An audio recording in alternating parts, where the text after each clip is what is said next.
नमस्कार दोस्तों, स्वागत है आप सभी को फिर से एक नए वीडियो में। और मैं हूं शमशाद और आप देख रहे हैं CE study point YouTube channel यानी crack exam study point YouTube channel.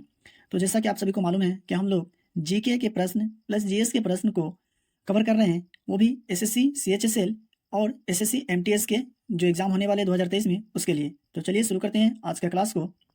तो आज का पहला प्रश्न है, चंपारण सत्याग्रह किस वर्ष शुरू किया गया था? जी हाँ साथियों, चंपारण जो सत्याग्रह हुआ था ये किस वर्ष शुरू किया गया था? तो इसका सही उत्तर होगा 1917 में। जी हाँ साथियों, चंपारण सत्याग्रह किस वर्ष शुरू हुआ था? 1917 में।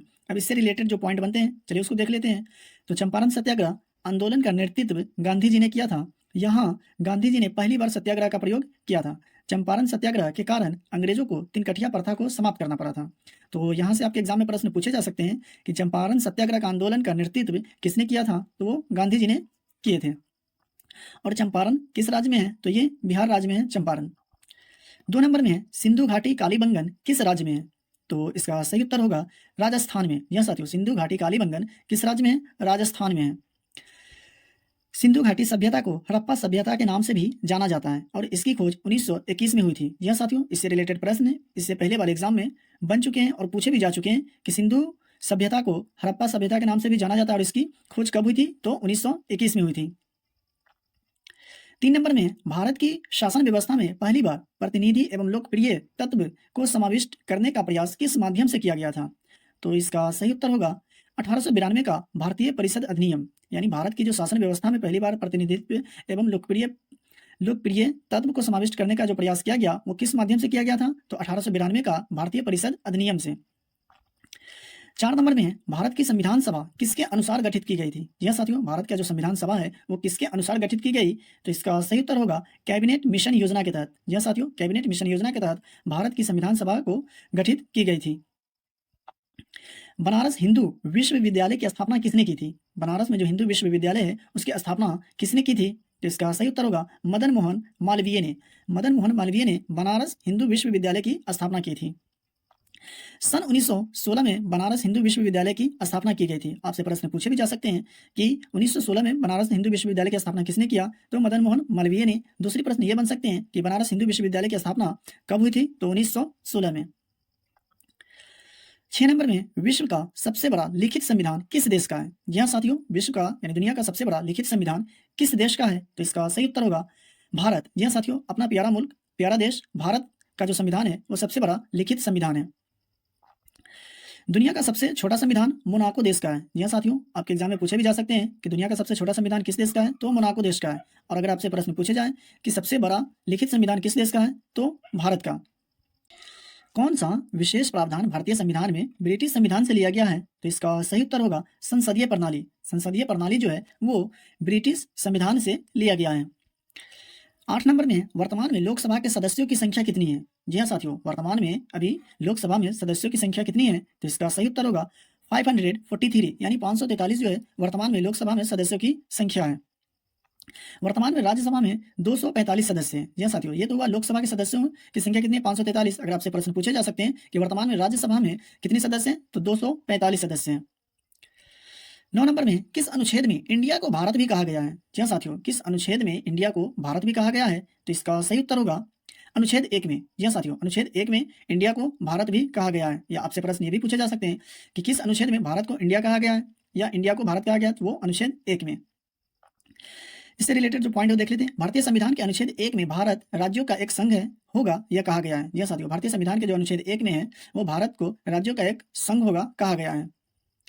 10 नंबर में, राज्य विधानमंडल का ऊपरी सदन कौन सा है? राज्य विधानमंडल का जो ऊपरी सदन है वो कौन सा है? तो इसका सही उत्तर होगा विधान परिषद। राज्य विधान मंडल का ऊपरी सदन वो विधान परिषद है। यह साथियों, विधान परिषद जो है राज्य विधानमंडल का ऊपरी सदन है। 11 नंबर में है, 17 दिसंबर 1913 को भारतीय सांख्यिकी संस्थान की स्थापना किसने की? यह साथियों, 17 दिसंबर 1913 को भारतीय सांख्यिकी संस्थान की स्थापना किसने की? तो इसका सही उत्तर होगा पीसी महालनोबिस ने। यह साथियों, पीसी महालनोबिस ने 17 दिसंबर 1913 को भारतीय सांख्यिकी संस्थान की स्थापना की थी। 12 नंबर में है, कार्ल मार्क्स की पुस्तक दास कैपिटल किस वर्ष प्रकाशित हुई थी? तो इसका सही उत्तर है 14 सितंबर 1867 को। यह साथियों, कार्ल मार्क्स की जो पुस्तक है दास कैपिटल ये 14 सितंबर 1867 को प्रकाशित हुई थी। कार्ल मार्क्स जर्मनी के निवासी थे। आपके एग्जाम में प्रश्न पूछे जा सकते हैं कि कार्ल मार्क्स जो थे वो किस देश के निवासी थे, तो ये जर्मनी के निवासी थे। 13 नंबर में भारतीय विदेश व्यापार संस्थान कहाँ स्थित है? जी हाँ साथियों, भारतीय विदेश व्यापार जो है संस्थान कहाँ स्थित है? तो इसका सही उत्तर है नई दिल्ली में। जी हाँ साथियों, नई दिल्ली में भारतीय विदेश व्यापार संस्थान स्थित है। भारतीय विदेश व्यापार संस्थान की स्थापना 2 मई 1963 को हुई थी। 14 नंबर में 11वीं पंचवर्षीय योजना का क्या उद्देश्य था? तो इसका क्या उद्देश्य था? तो इसका सही उत्तर होगा समाविष्ट आर्थिक वृद्धि। 11वीं पंचवर्षीय योजना का जो उद्देश्य था वो समाविष्ट आर्थिक वृद्धि। दोस्तों, आप जो भी लोग वीडियो को देख रहे हैं, अगर आपको वीडियो अच्छा लग रही हो तो वीडियो को लाइक कर दीजिएगा, और अगर आप चैनल पे पहली बार आए हैं तो प्लीज़ चैनल को सब्सक्राइब जरूर कर लीजिएगा, जिससे आने वाले वीडियो का नोटिफिकेशन आपको मिल सके। 11वीं पंचवर्षीय योजना का कार्यकाल 2007 से 2012 तक रहा। जी हाँ साथियों, आपसे प्रश्न पूछे जा सकते हैं कि 11वीं पंचवर्षीय योजना का कार्यकाल क्या है, तो 2007 से 2012।